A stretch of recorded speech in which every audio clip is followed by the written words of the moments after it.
প্রিয় দর্শক, অনেক স্বাগত জানাচ্ছি বীজ সংলাপে। শাহরিনা ওয়াহিদ আপনাদের সাথে প্রতিবারের মতো চলে এসেছি।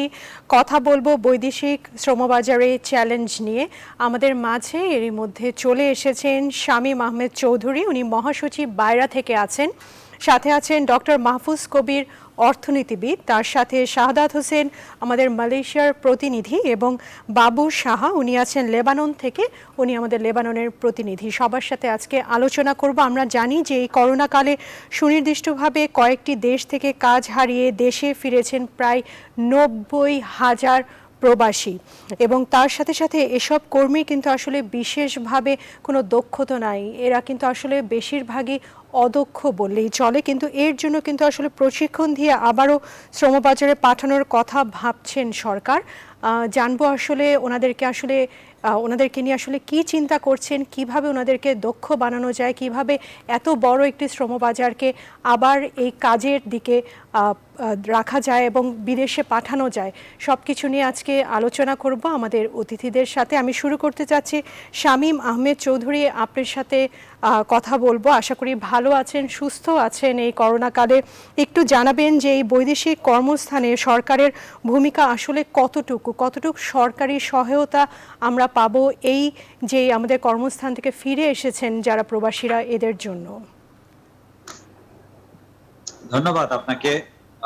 যেটি আপনি বলেছেন, ইয়েস, আমাদের এই বিশ্ব মহামারী যেটি চলছে সারা বিশ্বব্যাপী, এটিতে সবচেয়ে বেশি ক্ষতিগ্রস্ত যে সেক্টরটি সেটি হলো আমাদের এই বিদেশে কর্মসংস্থান। এবং আপনি রাইটলি বলেছেন যে আমাদের কিছু কর্মী এই কারণে ফেরত আসছে, একটি সংখ্যা আপনি বলেছেন।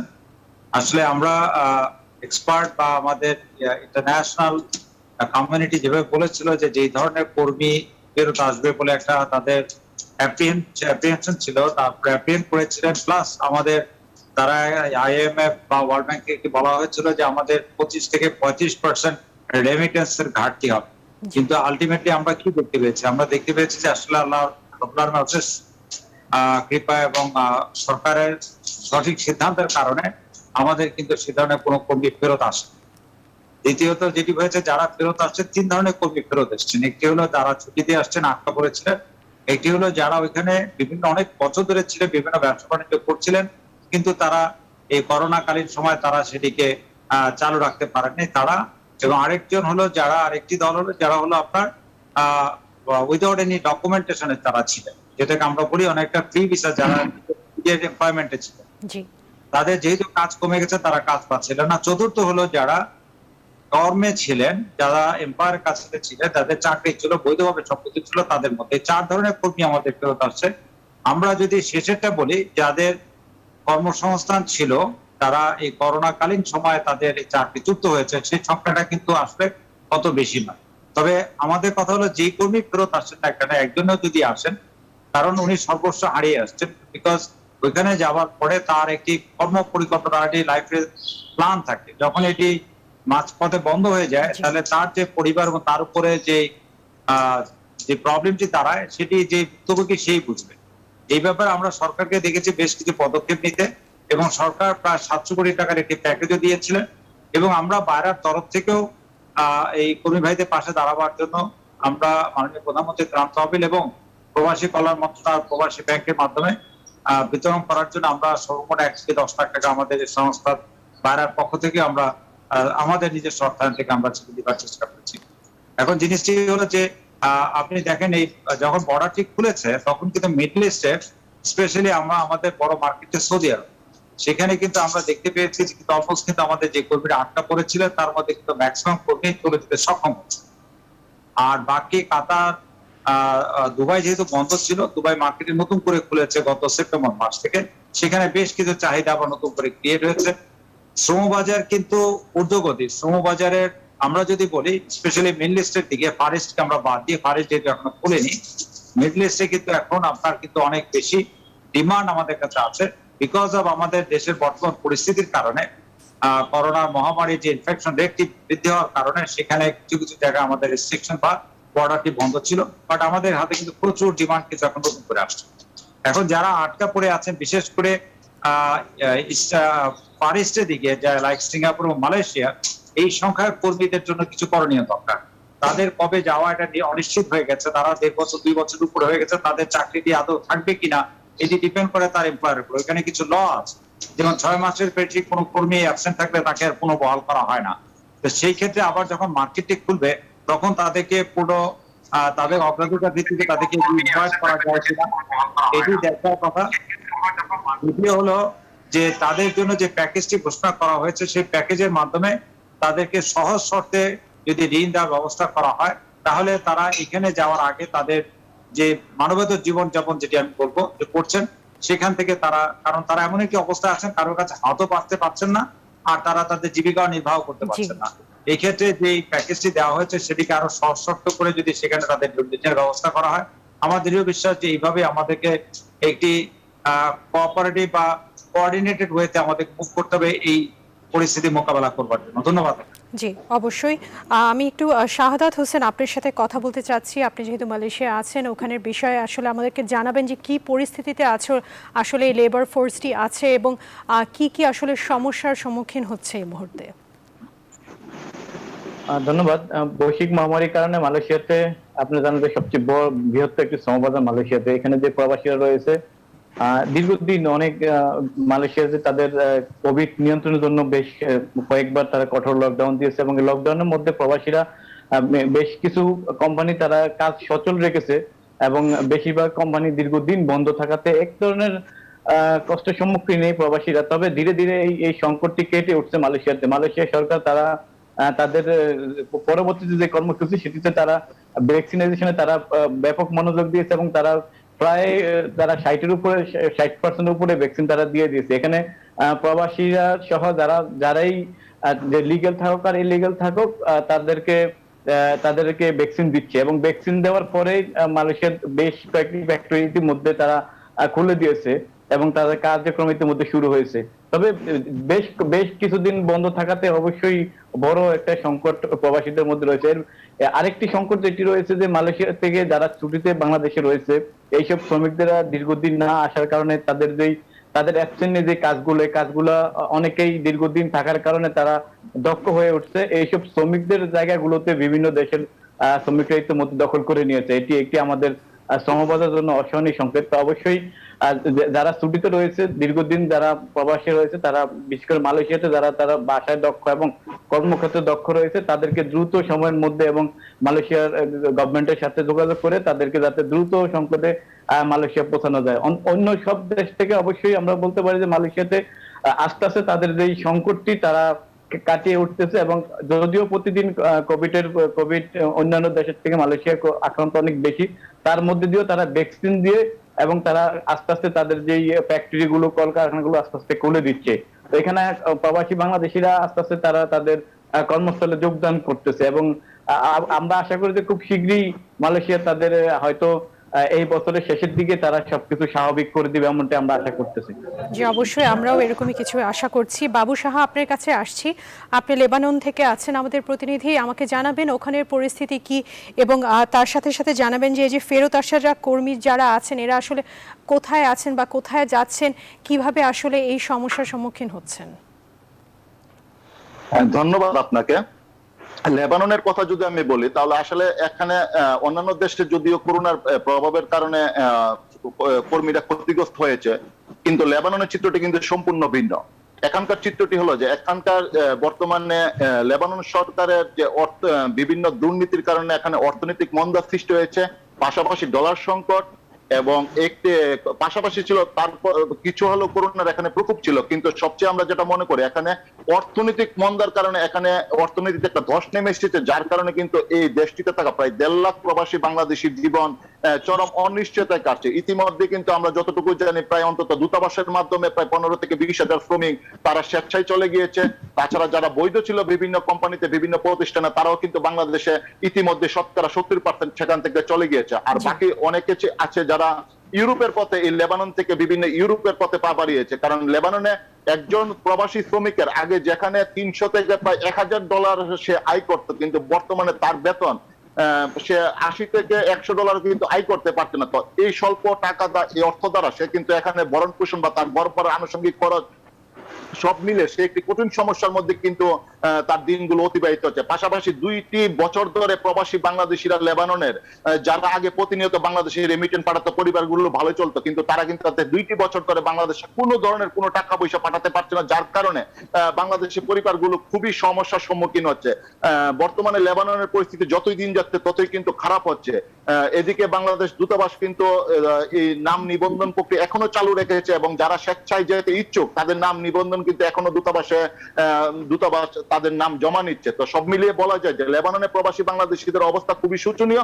এই দেশটিতে একটি 1.5 লাখ প্রবাসী, তারা খুবই ভালো ছিল এবং ভালো কাজের সুযোগ সুবিধা ছিল, সব দিক থেকে ভালো ছিল, কিন্তু হঠাৎ গত 2 বছর ধরে এখানে যে অর্থনৈতিক মন্দার কারণে প্রবাসী বাংলাদেশের এতটাই ক্ষতিগ্রস্ত হয়েছে যে হয়তোবা এই দেশটির অর্থনৈতিক মন্দা কাটতে হয়তোবা অনেকদিন সময় লাগতে পারে, কিন্তু এখনো আমরা দেখতে পাই অনেক প্রবাসী বাংলাদেশে এখনো ঠিক আছে, কারণ বিশ্বব্যাপী করোনা মহামারীর কারণে বাংলাদেশেও কিন্তু করোনা প্রকোপ মোটামুটি ভয়াবহ আকার ধারণ করেছে এবং সেখানে বর্তমানে যে বিভিন্ন প্রতিষ্ঠান আছে সেই প্রতিষ্ঠানগুলো কিন্তু এই করোনার কারণে অনেকটি ক্ষতিগ্রস্ত। তার কারণে একজন লেবানন থেকে একজন প্রবাসী যখন বাংলাদেশে গিয়ে নতুন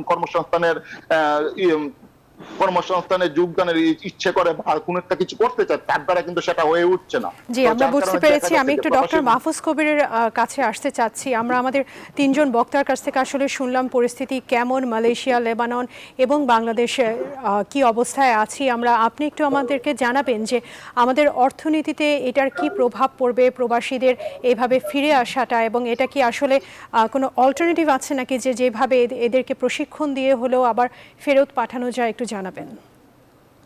ধন্যবাদ। আমাদের দেশে এখন যেটা হচ্ছে যে আমরা কিন্তু গত বেশ কয়েক মাস ধরে মানে করোনা শুরু হওয়ার পর থেকে কিন্তু একটা ভালো অবস্থাতে ছিলাম। আমরা যে আশঙ্কা করেছিলাম আমাদের রেমিটেন্সের উপর একটা ডাউনওয়ার্ড প্রেসার ক্রিয়েট হবে, সেটা কিন্তু আমরা দেখতে পাইনি, কিন্তু এই অতি সম্প্রতি শুরু হয়েছে। গত 1-2 মাস ধরে কিন্তু আপনারা দেখতে পাবেন যে আগের বছরের তুলনায় কিন্তু আমাদের রেমিটেন্সটা কমে যাচ্ছে।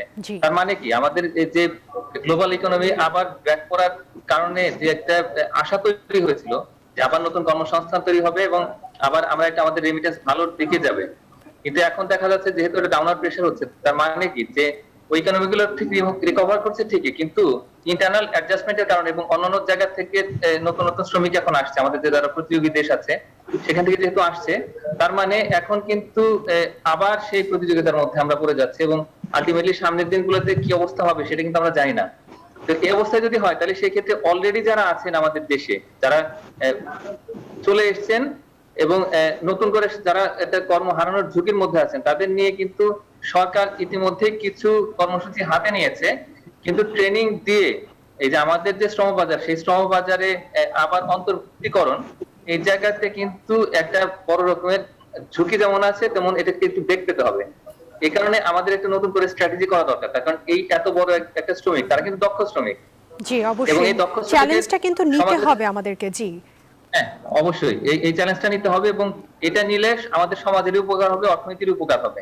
এমনিতে তারা যদি এই পুরো লেবার মার্কেট কেটে ইন্টিগ্রেটেড হয় তাহলে সেক্ষেত্রে তাদের যে স্কিল, ওই যে ভালো যে বাজার ছিল সেই বাজারে যে স্কিল গুলো ডেভেলপ করেছে তারা আমাদের অর্থনীতিতে সেটা দিয়ে একটা ইতিবাচক প্রভাব তৈরি করতে পারবে এবং আমরা ক্ষতিটা কিছুটা পুষিয়ে নিতে পারবো। তবে আমাদের যে শ্রম রপ্তানি, সেই রপ্তানিটা কিন্তু আবার নতুন করে একটু চিন্তা ভাবনা করে যে বাইরের এখানে প্রতিনিধি আছেন তিনি এবং সরকার মিলে আর কি নতুন করে কিভাবে আমাদের নন ট্রেডিশনাল মার্কেট যেগুলো আছে সেগুলোতে আর একটু খোঁজা যায় এবং সেখানে আমাদের শ্রমিকদেরকে পাঠানো যায়। বিশেষ করে ল্যাটিন আমেরিকা, আফ্রিকারও বেশ কিছু জায়গায় আমরা নতুন করে শ্রমিক পাঠাতে পারি। এই ডাইভার্সিফিকেশনটা একটা অনগোয়িং এফোর্ট, বাট এটাকে আরেকটু প্রোঅ্যাক্টিভলি দেখতে হবে, তার কারণ আমাদের যে ট্রেডিশনাল যে মার্কেট গুলো আছে সেগুলো কিন্তু অলরেডি স্যাচুরেটেড।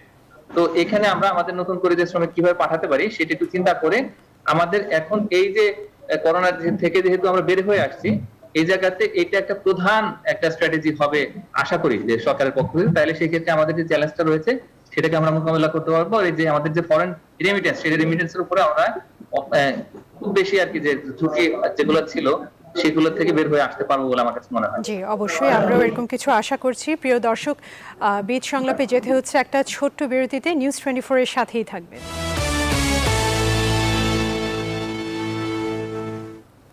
প্রিয় দর্শক, আবারও স্বাগত জানাচ্ছি বীজ সংলাপে। কথা বলছিলাম বৈদেশিক শ্রমবাজারে যে চ্যালেঞ্জগুলোর সম্মুখীন হচ্ছে এই নিয়ে। শামীম আহমেদ চৌধুরী, আপনার কাছে আসতে চাচ্ছি, আমাদেরকে জানাবেন যে আসলে এই করোনার 1.5 বছরে কিন্তু যেই শ্রমিকরা ফিরে আসছেন বা ওখানে থাকছেন, অনেক ধরনের সমস্যার সম্মুখীন হচ্ছেন, অনেকবার ওনারা আন্দোলনেও নেমেছেন। তো এই সমস্যাগুলো থেকে পুরোপুরি উঠে আসার জন্য আসলে আমাদের কী ধরনের পদক্ষেপ নেওয়া দরকার? কারণ ওনারা যখন আমাদেরকে এত বড় একটা রেমিটেন্সে সাহায্য করছেন, এরপরেও দেখা যাচ্ছে যে ওনাদের অনেক ধরনের সমস্যা হচ্ছে। আপনার মতামতে আপনি কি বলবেন? আমাকে বলছেন? জি, ধন্যবাদ আপনাকে। আসলে প্রথমে আপনার সাউন্ড আমার কাছে শুনতে পাইনি ঠিক মতো। যেটি বলেছেন যে বর্তমানে আমাদের আসলে শ্রমবাজারটি নিয়ে যেটি দরকার সেটি হলো আমাদের অনেক কম্পিটিশন আছে, বিকজ আমাদের অনেকগুলো কান্ট্রি আছে, আরো সেন্ডিং কান্ট্রি আছে যারা আমাদের সাথে লোক প্রেরণ করেন। যেমন আমরা যেটাকে বলছি র্যাপিড পিসিআর টেস্ট, সেটির একটি মেশিন বসাবার কথা এয়ারপোর্টে। এটি আমাদের জন্য একটি বড় চ্যালেঞ্জ হয়ে গেছে, কারণ বর্তমান কোভিড পরিস্থিতির প্রেক্ষাপটে আমরা জানি যে আমাদের প্রোটোকল যেগুলো আছে, আমাদেরকে যারা নিতে চাচ্ছেন সেসব দেশগুলো কিন্তু আমাদের বর্তমান পরিস্থিতির কারণে তারা কিন্তু আমাদেরকে অনেক এমবার্গো দিবেন, এটি স্বাভাবিক। এর মাঝখানে আমাদেরকে যে চ্যালেঞ্জটি নিয়ে আমাদের শ্রমবাজারটি ধরে রাখতে হবে। আমি একটা কথা এর আগে বলেছি যে আমাদের কিন্তু আল্লাহর অশেষ রহমতে আমাদের কাছে কিন্তু প্রচুর ডিমান্ড নতুন করে মিডল ইস্টের সব দেশ থেকে, অলমোস্ট স্পেশালি সৌদি আরব এবং দুবাই মার্কেট থেকে কিন্তু প্রচুর ডিমান্ড আমাদের কাছে আসছে। এখন যেমন দুবাই অলরেডি বলেছে যে র্যাপিড পিসিআর টেস্ট যদি এয়ারপোর্টে না থাকে তাহলে তারা কিন্তু কর্মী যেতে দিবে না। এই যে একটি এখন দুটি জায়গা, একটি হলো আমাদের টিকার ব্যবস্থা, আরেকটি যেটি আমরা যদি দেখি অন্যান্য সেন্ডিং কান্ট্রি গুলোর ব্যাপারে, তারা কিন্তু অলরেডি আপনার এই র্যাপিড টেস্টের যে র্যাপিড পিসিআর টেস্ট করবার জন্য সেই মেশিন কিন্তু তারা তাদের প্রত্যেকেই এয়ারপোর্টে বসিয়েছেন। আমরা যদি ইন্ডিয়ার কথা বলি, পাকিস্তানের কথা বলি, শ্রীলঙ্কার কথা বলি, তারা কিন্তু অলরেডি এই ব্যবস্থাটি নিয়েছে। তাহলে আমরা কিন্তু সেই ব্যবস্থাটি এখনো নিতে পারিনি। তাহলে এখানে দেখা যাচ্ছে যে একটি সমন্বয়হীনতার ব্যাপার রয়ে গেছে। কারণ আমাদের কাজটি প্রবাসী কল্যাণ মন্ত্রণালয় করছেন, কিন্তু প্রবাসী কল্যাণ মন্ত্রণালয় কিন্তু এককভাবে কাজটি করবার সাধ্য নেই। কারণ এটি করবার জন্য আপনার স্বাস্থ্য মন্ত্রণালয়, হোম মিনিস্ট্রি যেমন এয়ারপোর্ট অথরিটি যেটি বিমান মন্ত্রণালয়ের আন্ডারে আছে, ইমিগ্রেশনটি যেটি হোম মিনিস্ট্রি আন্ডারে স্বরাষ্ট্র মন্ত্রণালয়, এবং আমাদের পররাষ্ট্র মন্ত্রণালয়। আমাদের কিন্তু সব মন্ত্রণালয়গুলো কিন্তু পুরো অ্যাক্টিভ হতে হবে। এই সেক্টর, যে সেক্টরকে নিয়ে আমরা কথা বলি, 20 থেকে 22 বিলিয়ন ডলার যেখানে আপনার রেমিটেন্স আছে, শুধু রেমিটেন্সটি দিয়ে আমরা কথা বলি, কিন্তু এখানে সবচেয়ে বড় হলো 7 থেকে 8 লক্ষ লোকের কর্মসংস্থান প্রতি বছর হচ্ছে। আমরা কিন্তু এটি ভুলে যাই। আমরা রেমিটেন্সের উপরে থাকছি, কিন্তু আমরা যে কর্মসংস্থান হচ্ছে লোকের, সেখানে আমরা গত 2 বছরে, এই বছরে প্রায় 2 লাখ, গত বছর 1.5 লাখ, আমরা এই 2 বছরে 3.5 লাখ লোকের মতো আমরা কিন্তু কর্মসংস্থান করতে পেরেছি। আর আমাদের কাছে কিন্তু এখনো অলমোস্ট 60 থেকে 70,000 বা 1 লাখের মতো বিভিন্ন দেশে ডিমান্ড রয়ে গেছে। এখন এইসব কারণে যদি আমরা সেই জায়গাটা ফেল করি বা আমরা আমাদের মার্কেট ধরে রাখতে না পারি, তাহলে এটি হবে দুঃখজনক। সেই ক্ষেত্রে আমি বিনয়ের সাথে বলবো যে কয়েকটি কাজ, সেটি হলো এই যে বর্তমান প্রেক্ষাপটে যে জিনিসটি দরকার, সেটি একটি কোঅর্ডিনেটেড হয়ে আমাদের যে মিনিস্ট্রিগুলো সম্পৃক্ত, তাদেরকে সবাইকে এক জায়গায় আসতে হবে। সেখান থেকে ডেডিকেটেড কিছু অফিসার দিয়ে আমাদের এই জায়গাটায় আমাদের প্রবাসী কল্যাণ মন্ত্রণালয় মিনিস্ট্রি, তার আন্ডারে আমাদের একটি কোঅর্ডিনেশন সেট থাকতে হবে। সেখানে আমাদের পার্টিসিপেশন থাকতে পারে অ্যাজ এ সেক্টরের মেম্বার হিসেবে, লোক হিসাবে। আমরা যে প্রবলেমগুলো ফেস করি তাদের কাছে সেগুলো তুলে ধরতে পারি। সেখানে যেমন এখন দরকার ইমিডিয়েটলি আমাদের যত দ্রুত সময় এই পিসিআর মেশিনটি এয়ারপোর্টে বসানো দরকার, যাতে আমরা এটিকে নির্বিঘ্নে চালু রাখতে পারি। দ্বিতীয় হলো যে টিকার ব্যবস্থাটি করা হয়েছে। আমরা জানি যে টিকা আমাদের যেটি দেওয়া হচ্ছে, সেই টিকাটি দিতে 4 সপ্তাহ সময় প্লাস আরো 2 সপ্তাহ আমাদেরকে টিকা কমপ্লিট করার পর থাকতে হয়, তারপর আমাদেরকে কোয়ারেন্টাইনের প্যাকেজ ছাড়া যেতে পারে। কিন্তু তাতে দেখা যায় আমার প্রায় 1.5 মাস সময় চলে যায়, সেখানে আমার ভিসার মেয়াদটি চলে যায়। সেখানে আমরা জানি যে সব দেশে আমাদের জনসন অ্যান্ড জনসন যেটা সিঙ্গেল ডোজ, সেই টিকাটি কিন্তু সব জায়গায় অ্যাকসেপ্টেবল। এখন এটি কিন্তু সিঙ্গেল ডোজ হলে আমরা কিন্তু আমার কর্মীটি 15 থেকে 2 থেকে 3 সপ্তাহের মধ্যে সেই কর্মীটির পক্ষে দেওয়া সম্ভব। তাহলে সেই ক্ষেত্রে আমরা 1 থেকে 2 লাখ ডোজও যদি এখন ব্যবস্থা করতে পারি স্পেশাল অর্ডারে, সেখানে কিন্তু অনলি ফর দি যারা ওভারসিজ এমপ্লয়মেন্টে যাবেন তাদের কথা বিবেচনা করে, তাহলে কিন্তু আমরা স্পেশালি একটা কতগুলো হসপিটালকে ডেডিকেটেড করে আমরা যদি তাদেরকে সেখানে টিকার ব্যবস্থাটি করি, তাহলে কর্মীরা কিন্তু এই যে 70 থেকে 80,000 টাকা একটি যে এখন যে কোয়ারেন্টাইন প্যাকেজে তাদেরকে যেতে হচ্ছে, এটি কিন্তু আমাদের অর্থনৈতিক আরেকটি প্রেশার দিচ্ছে। কারণ এই টাকাটি আমাদের দেশের টাকায় চলে যাচ্ছে বাইরে 800 থেকে 900 ডলার হিসাবে যেটা ওইখানকার হোটেলে বিদেশে যে দেশে যাচ্ছে সেই দেশে হোটেলের বিল হিসাবে। এবং সবচেয়ে মজার ব্যাপার হলো আপনি এটি টিকিটের সময় এটি বুকিং করতে হয় প্রায় 15 দিন 1 মাস আগে, কিন্তু পিসিআর টেস্টটি করতে হয় 48 ঘন্টা আগে। কোনো কর্মী যদি কোনো কারণে পিসিআর টেস্টে পজিটিভ আসে তাহলে তার কিন্তু এই যে আপনার কোয়ারেন্টাইনের যে প্যাকেজের টাকাটি সেটি ফরফেটেড হয়ে যায়। আবার নতুন করে তার নেগেটিভ হলে নতুন করে টাকা দিয়ে যেতে অনলি টিকিটটা আমরা রিইস্যু করতে পারি একটি কম্পেনসেশন দিয়ে, কিন্তু এই কোয়ারেন্টাইন টাকাটা কিন্তু আর ফেরত আসে না। তাহলে আপনি দেখেন এখানে যিনি যাচ্ছেন, একটি হলো টিকিটের উচ্চ মূল্য, দ্বিতীয় হলো কোয়ারেন্টাইনের যে প্যাকেজটি আছে সেটি কোনো কারণে উনি 48 ঘন্টার মধ্যে যদি তার পজিটিভ হয়ে যায় যাওয়ার আগে, তাহলে এটিও চলে যাচ্ছে, তাহলে জি। আবার নতুন করে থাকে এই যে বাড়তি করতে হচ্ছে। খরচ, এই টাকাটা কে বহন করবে? সেই কারণে আমরা যদি এই যে এই টিকার ব্যবস্থাটি দ্রুত করতে পারি, সিঙ্গেল ডোজের টিকার ব্যবস্থাটি করতে পারি, এবং যেসব শর্তগুলো বিদেশে এমপ্লয়মেন্ট কান্ট্রিগুলো দিয়েছে সেগুলোকে যদি আমরা নেগোশিয়েট করে ঠিক করতে পারি। এখন দুবাইতে অনেক ভিসা অলরেডি হয়ে গেছে, ইমিডিয়েটলি যদি পররাষ্ট্র মন্ত্রণালয়ের তরফ থেকে দুবাই সরকারের সাথে কথা বলে যে আমরা এই মেশিনটি বসাচ্ছি, কিন্তু এই বসানোর জন্য 1 মাস বা 3 সপ্তাহ 4 সপ্তাহ সময় লাগবে, এই গ্রেস পিরিয়ডটা যদি আমাদেরকে অ্যালাউ করা হয়, আমরা এনশিওর করব যে তারা প্রপারলি চেক অ্যান্ড ব্যালেন্স করে যাচ্ছে।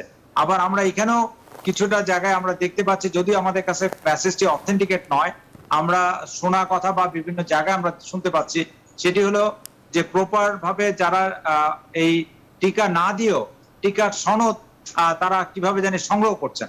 এবং এটি যদি আমি নট শিওর অ্যাবাউট ইট, এটি আমরা শোনা কথা বলছি, আমি ন্যাশনাল মিডিয়াতে কথা বলছি, এটি যদি সত্যিকারে হয়ে থাকে এটি হবে আমাদের জন্য আরো সুইসাইডাল। কারণ কোনো কর্মী যদি যে ওইখানে পজিটিভলি ধরা পড়ে এবং তার যদি সত্যিকার অর্থে টিকা দেওয়া না থাকে, তাহলে কিন্তু আমাদের শ্রমবাজার কমপ্লিটলি বন্ধ হয়ে যাবে। জি অবশ্যই। আমি বিনয়ের সাথে বলবো যে যারা যদি এই ধরনের ঘটনা ঘটে থাকে, যারা আছেন তাদেরকে সতর্ক হওয়ার জন্য, এবং আমরা যারা রিক্রিয়েন্সিতে যারা এই লোককর্মী প্রেরণ করি বা যারা বিদেশে যান তাদেরকে বিনয়ের সাথে বলবো যে তারা যেন কোনো অবস্থায় এই রাস্তায়, কোনো রাস্তা খোলা থাকলে এই রাস্তায় যেন তারা পা না বাড়ান। তারা বিরাট বিপদ ডেকে আনবেন, নিজে বিপদে পড়বেন, দেশকে বিপদে ফেলবেন। জি অবশ্যই, আপনি খুব গুরুত্বপূর্ণ একটি বিষয় আসলে বলেছেন, এই ব্যাপারটাতে আসলে কিন্তু ফোকাস করা উচিত, এবং আমি আশা করি যে আপনার এই অনুরোধ যেটি আপনি করলেন আমাদের মাধ্যমে, এটা আমাদের কর্মী পর্যন্ত, প্রবাসী কর্মী পর্যন্ত পৌঁছুক। একটু কথা বলবো আমি শাহাদাত হোসেন আপনার সাথে, উনি অনেকগুলো বিষয় আসলে আমাদেরকে জানালেন। আপনার কাছ থেকে আমি একটু জানতে চাবো যে এরকম কি কিছু আপনারা ওখান থেকে শুনেছেন যে আসলে যে একটি ভুল সার্টিফিকেট যে বের করে এইভাবে কর্মীরা ওখানে পৌঁছে, এই বিষয়টি আমাকে আপনি বলবেন, এবং তার সাথে সাথে এটাও জানাবেন যে ওখানে কি প্রপারলি কোয়ারেন্টাইন মেনটেন করা হচ্ছে নাকি, একটু বলবেন। ধন্যবাদ। আসলে মালয়েশিয়ার ক্ষেত্রে যেটি হচ্ছে, মালয়েশিয়াতে তাদের যে বর্ডারটি টোটালি বন্ধ রয়েছে, এটা দীর্ঘদিন ধরে এটি বন্ধ রয়েছে মালয়েশিয়া থেকে। সুতরাং মালয়েশিয়া থেকে কোনো কর্মী, বাংলাদেশ থেকে কোনো কর্মী মালয়েশিয়া আসতেছেন, এটি টোটালি বন্ধ রয়েছে। মালয়েশিয়ার পরিস্থিতি কেমন এখন, যদি কোভিডের বিষয়ে বলে জানতে চাই আপনার কাছ থেকে, একটু বলবেন যে এখন পরিস্থিতি কিরকম?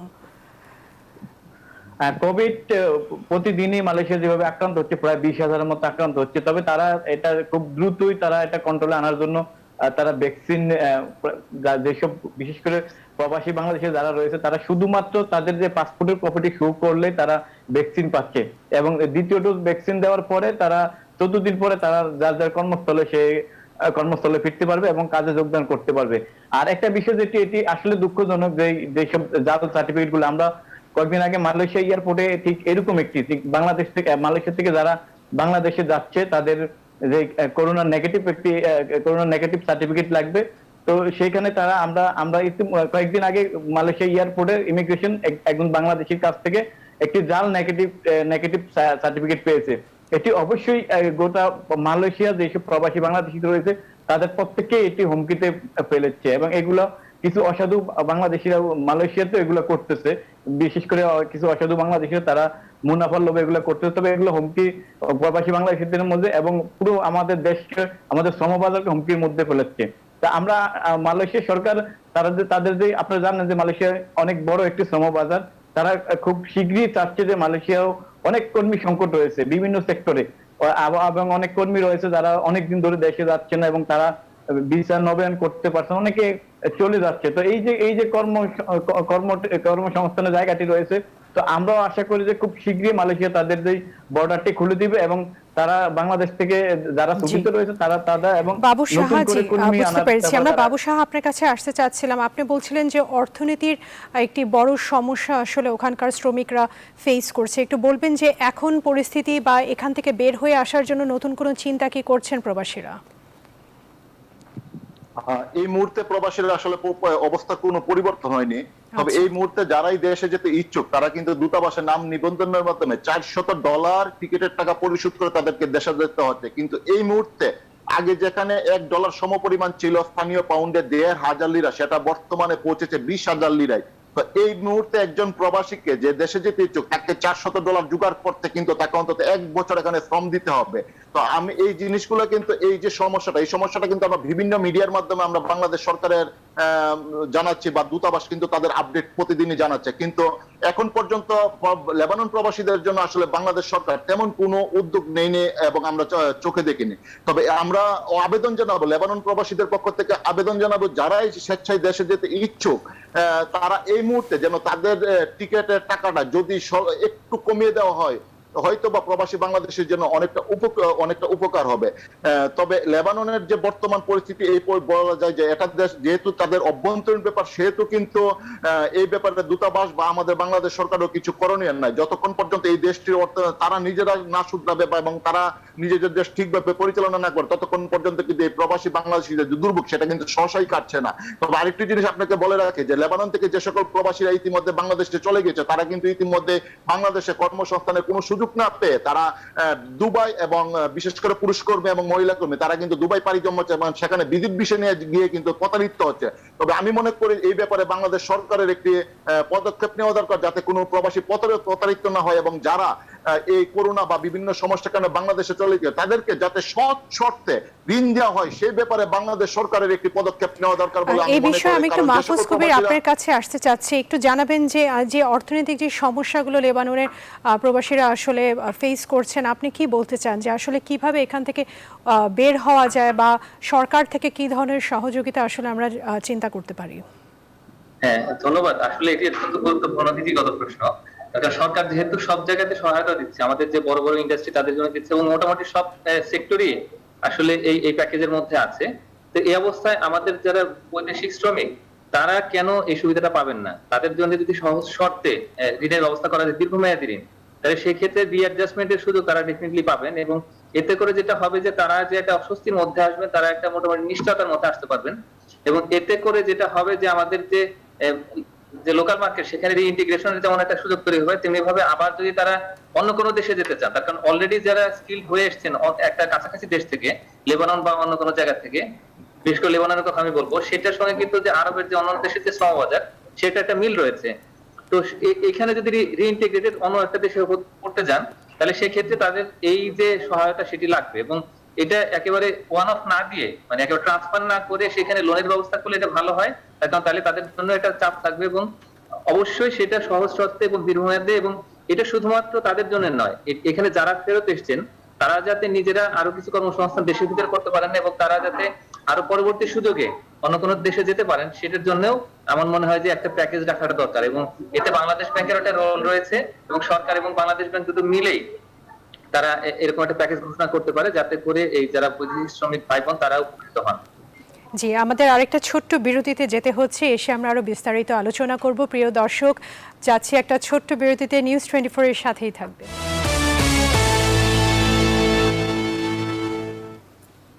প্রিয় দর্শক, আবারও স্বাগত জানাচ্ছি বীজ সংলাপে। শাহরিনা ওয়াহিদ আছি আপনাদের সাথে, কথা বলছি বৈদেশিক শ্রমবাজারের চ্যালেঞ্জ নিয়ে। আমি শামীম আহমেদ চৌধুরী আপনার কাছে আসছি এবং আমাদের অনুষ্ঠানে যেহেতু শেষ অংশে আমরা চলে এসেছি, আমাদেরকে আপনি জানাবেন যে আসলে সরকারের সাথে অন্য দেশের একটা বনিবানা হয়ে যদি আমরা এই সমস্যাগুলো শেষ করতে পারি বা উঠে আসতে পারি, এই বিষয়ে আপনার যদি কোনো মন্তব্য থাকে। আপনি শুনতে পাচ্ছেন আমাকে? আমি কিন্তু আপনার প্রশ্নটি শুনতে পাইনি। আচ্ছা, আমি আরেকবার বলছি। আমরা জানতে চাচ্ছিলাম যে আমাদের সরকারের সাথে আমাদের প্রবাসীতে যেই আমাদের দেশের যেই কর্মস্থানগুলো আছে, ওরা যদি আমাদের সাথে একটা নেগোসিয়েশনের মাধ্যমে, একটা সমঝোতার মাধ্যমে যদি এই সমস্যাগুলো আমরা আসলে দূর করতে পারি বা সম্মুখীন করতে পারি একসাথে বসে, এই বিষয়ে যদি আপনার আলাদা কোনো মন্তব্য থাকে আমাদের মাধ্যমে আপনি জানাতে পারেন। ধন্যবাদ আপনাকে। আমি প্রথমে একটি কথা বলেছি যে আমাদের এই সময়টা এটি আমরা বলছি একটি আপদকালীন সময় বিকজ অফ বিশ্ব মহামারীর কারণে। জি। এখানে কিন্তু অনেকগুলো মিনিস্ট্রি ইনভলভমেন্ট হয়ে গেছে অবশ্যই। এই প্রবাসী কর্মীদের বা সেক্টরটিকে ধরে রাখবার জন্য। সেখানে আমাদের ইমিডিয়েটলি তাদের সবাই প্রোঅ্যাক্টিভ কোঅপারেশন দরকার, কারণ আমাদের যেটি হয়েছে সেটি হলো আমাদের প্রবাসী কল্যাণ মন্ত্রণালয়ে কিন্তু আমাদের মাননীয় মন্ত্রী মহোদয়, সচিব এবং ডিজি মহোদয় অক্লান্ত পরিশ্রম করে যাচ্ছেন, যার ফলে তারা এটি একক তাদের কাজ নয়, কিন্তু অন্যান্য মিনিস্ট্রিগুলোকে সাইমালটেনিয়াসলি যে তারা প্রোঅ্যাক্টিভ না হন, তাহলে কিন্তু এই যে আমার মন্ত্রণালয়ের যে শ্রম সেটি কিন্তু আসলে খুব একটা ফলদায়ক হবে না। সেই ক্ষেত্রে আমরা মনে করি যে তাদের সবার এই ক্ষেত্রে এগিয়ে আসতে হবে, সেক্টরের কথা বিবেচনা করে। এখানে একটি কথা আমরা যদি খেয়াল করি, মাননীয় প্রধানমন্ত্রী একটি কথা বেশ কয়েকদিন আগে বলেছেন যে প্রবাসী কর্মী ভাইরা এতদিন আমাদেরকে দিয়ে এসছেন, নাও টাইম হ্যাজ কাম, আমরা তাদেরকে দিতে হবে। মাননীয় প্রধানমন্ত্রীর এই বক্তব্যটি পরিষ্কার মনে করিয়ে দেয় বা একটি অর্ডারই আমি মনে করব যে সরকার প্রধানের কাছ থেকে, যে সে কতখানি সিরিয়াস কর্মী ভাইদের জন্য। তাহলে আমি মনে করি যে বাকি মন্ত্রণালয়গুলো এইভাবে প্রোঅ্যাক্টিভ হবেন। সেকেন্ডলি হলো লেবানন থেকে যারা আসছেন, লেবাননে কিন্তু আমাদের বেশি সংখ্যক মহিলা কর্মীরা কাজ করেন এবং তারা যখন এটা আমাদের একটা ভালো একটা শ্রম বাজার, কিন্তু লেবাননের যে প্রবলেমটা হয়েছে সেই ইন্টারনাল ওদের গভর্নমেন্টের প্রবলেমের কারণে সেখানে একটি ক্রাইসিস অনেকদিন ধরে চলছে। তাহলে এই যে একটা আমাদের শ্রম বাজারে যেই কর্মীরা আছেন তাদের একটা নেগেটিভ ইম্প্যাক্ট হচ্ছে। এখন তারা আসবার সময় দূতাবাসগুলো যদি তাদের একটা রেকর্ড মেনটেন করেন, আমাদের সবচেয়ে বড় ইম্পর্টেন্ট ডেটা, যারা বিদেশ থেকে এসেছেন যেতে পারেননি তাদের কিন্তু কম্প্রিহেনসিভ ডেটা জি থাকতে হবে। অবশ্যই, এবং আমরা আমাদের যদি সব তাদের মন্ত্রণালয় প্রত্যেকটা একসাথে তাদের- হয়ে তাহলে কাজ তাদের- করতে হবে। জি মাহফুজ কবির, আপনার কাছে আসতে চাচ্ছিলাম আমি। ওভারঅল আজকে যেই আমরা আলোচনাটা করলাম সেই বিষয় একসাথে আসলে চিন্তা করে আপনি কি বলবেন যে কিভাবে আসলে এই পরিস্থিতি থেকে উঠে দাঁড়ানো যায়? যদি সবাই একসাথে আমরা এখানে কন্ট্রিবিউট করি বা পার্টিসিপেট করি, মনে হয় বিষয়টি সহজ হয়ে যাবে। এবং আপনি কি মনে করছেন এই বিষয়ে? এই বিষয়ে আসলে তিনটি বিষয় আমাদের মাথায় রাখতে হবে। সেটা হলো যে এই জিওগ্রাফিক্যাল লোকেশন, সেই লোকেশনটাকে একটু নতুন করে ডাইভার্সিফাই করতে হবে এবং আমাদের নন ট্রেডিশনাল মার্কেটে যেতেই হবে। আরেকটা হচ্ছে রিস্কিলিং, মানে এই যে নতুন ধরনের স্কিল দরকার হচ্ছে এখন বিভিন্ন জায়গাতে। অলরেডি যে জায়গাগুলো আমাদের বড় বাজার, সেখানে কিন্তু নতুন ধরনের স্কিল নিয়ে আমাদেরকে যেতে হবে, তার জন্য র্যাপিড ট্রেনিং দরকার।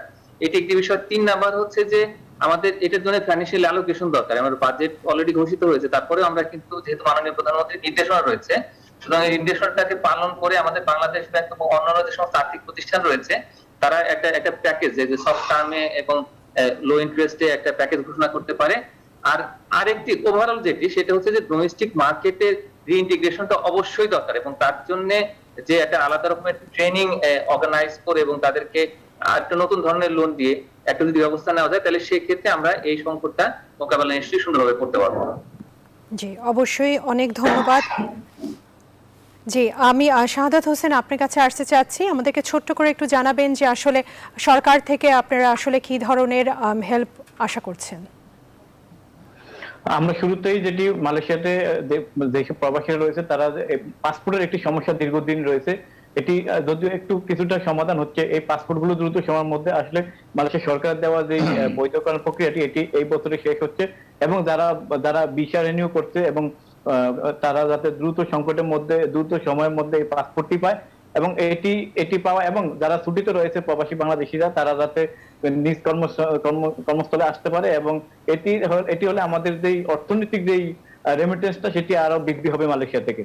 জি অবশ্যই। বাবু সাহা, আপনার কাছে আমি একই প্রশ্ন নিয়ে আসছি যে সরকার থেকে আসলে কি ধরনের সহযোগিতা আপনারা আশা করছেন? এই মুহূর্তে লেবাননের এই সংকটময় মুহূর্তে কিন্তু বাংলাদেশ দূতাবাস তারা কিন্তু প্রবাসীদের পাশে থেকে কাজ করছে এবং অক্লান্ত পরিশ্রম করছে যে কিভাবে প্রবাসীদেরকে এই ভুক্তভোগী প্রবাসীদের বাংলাদেশে পাঠানো যায়। তবে এই ক্ষেত্রে আমি মনে করব যে যেহেতু প্রবাসীরা কিন্তু বাংলাদেশ বিমানের বিশেষ ব্যবস্থায় কিন্তু বিশেষ ফ্লাইটে কিন্তু তারা বাংলাদেশে যাচ্ছে $400 পরিশোধ করে। তো এই মুহূর্তে আমি একটাই কথা বলবো যে লেবাননে যেহেতু এই মুহূর্তে $400 জোগাড় করা অনেকটা কঠিন, সেই মুহূর্তে যদি বাংলাদেশ সরকার এই লেবানন প্রবাসীদের জন্য টিকেটের মূল্যটা স্বল্প কিছুটা হলো কমিয়ে দেয়, তাহলে লেবানন প্রবাসীরা বর্তমানে এই ভুক্তভোগী প্রবাসীরা এই সংকট। জি অবশ্যই, আমরা আশা করি আমাদের মাধ্যমে আপনাদের এই বার্তাগুলো আসলে আমাদের সরকার পর্যন্ত পৌঁছুক এবং আপনারা যথেষ্ট পরিমাণ সাহায্য পান। প্রিয় দর্শক, আমাদের সম্মানিত অতিথিদের অনেক ধন্যবাদ জানিয়ে আজকের মতো বিট সংলাপ এখানেই শেষ করছি। আমি শেহরিনা ওয়াহিদ আবারও আসবো আপনাদের মাঝে নতুন কোনো আয়োজন নিয়ে। সেই পর্যন্ত সুস্থ থাকবেন, ভালো থাকবেন, নিজের জন্য, নিজের পরিবারের জন্য এবং তার সাথে সাথে নিউজ 24 এর সাথেই থাকবেন।